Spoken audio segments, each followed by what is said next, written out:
Kung naghahanap ka nga ng masarap at murang kainan ng ramen around Urdaneta City, Pangasinan, you must try this one. Located nga pala ito sa 2nd floor, SM City, Urdaneta. Maganda and malinis yung place. And of course, Japan vibes nga din dito.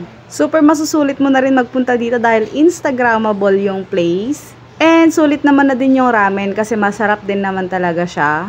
And yung ramen nila guys, actually, iisa lang naman talaga ang flavor niya, which is yung tonkotsu or yung pork soup. Ang pagkakaiba lang nila actually ay yung toppings. Yung kanilang QQ ramen, yung 99 pesos na ramen, isang pork lang yung topping niya. Yung Ichiban ramen naman nila ay merong spicy and meron siyang regular. Ang in-order ko ay yung spicy. Sa daddy ko naman ay regular dahil hindi siya kumakain ng maanghang. Tonkotsu ramen naman ay meron siyang regular and spicy, which is mas konti lang yung toppings niya compared sa Ichiban. And meron din sila nung may cheese kung gusto mo. I-pause mo na nga lang tong video na to kung gusto mo makita itong kanilang menu. Para naman meron ka ng idea kung ano ang i-order mo pag nagpunta ka sa kanila. So yun lang for today's video. Bye!